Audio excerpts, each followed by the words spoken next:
Justin Bieber's record-breaking pop hits from Baby to Sorry are no longer his. This comes after the superstar sold the rights to his early career music. Nearly 300 works, including 6 of the pop star's albums, have been sold to a music investment company called Hypnosis. The deal covers Justin Bieber's publishing rights, copyright ownership, and all rights to music he's recorded since his early career started when he was 13. The deal reportedly cost $200 million, which is one of the biggest sales for a musician as young as Bieber, who is 28 years old. Hitmakers like Sting, Bob Dylan, and Shakira have also sold their music catalogs in recent years. Well, joining us now to talk more on how music is shifting into the world of investment is Brendan Caldwell, director at Caldwell Securities Ltd. Brendan, you look like you're ready to sell your own top music hit right now. Oh, Nima, sorry, didn't see you there. I'm glad to be here.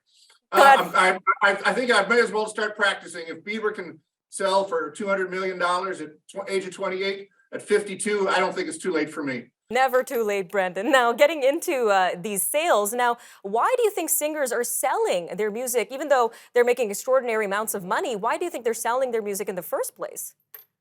Well, what they're doing, and this is how I think it applies to people, is they're turning, when they work to perform, when they're actually out there on stage, they're getting paid to play. But when they sell their catalog, they're actually getting an asset. They're monetizing this asset. And it's a question of when to do it, what part of their career to do it, and how much is enough. So at 28 years old, if he can sell the rights to his music for $200 million, it's a pretty good start for a boy from Stratford, Ontario. A great start indeed, Brendan. Now, can you walk us through what exactly these musicians are selling when it comes to their property? Well, there's really 2 parts to it.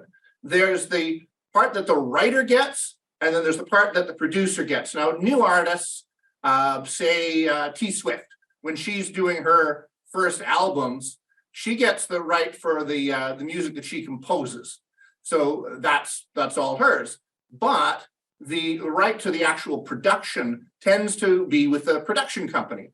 So I think her first 5 albums or something like that, the production company got all the rights. So what Taylor Swift is doing right now is going through and re-recording all of her original material because her production non-re-record contract ran out a couple of years ago. So she, in theory, can re-record all her own songs and get both the production rights and the writer's rights as a piece. All right, Brendan. Now, another thing to consider here is why buyers are investing in music in the first place as well. What led to this sort of spike in interest in music? Well, the legendary story from over 40 years ago was when Paul McCartney and Michael Jackson were hanging out, and Paul said, Michael, you really should look at our catalog, because the Beatles famously hadn't actually sold any of their music for commercial purposes. So what did Michael Jackson do? He went out and bought the rights to market the Beatles' work, and then it's popped up in commercials and things. So he monetized that asset.